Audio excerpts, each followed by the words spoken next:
இப்படி உன்னை ஏந்தி கொண்டு இந்திரலோகம் போய்விடவா?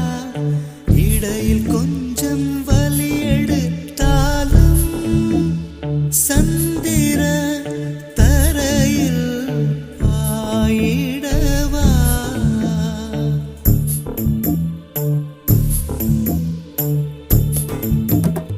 கையில் மிதக்கும் கனவானி, கை கால் முளைத்த காற்றானி, கையில்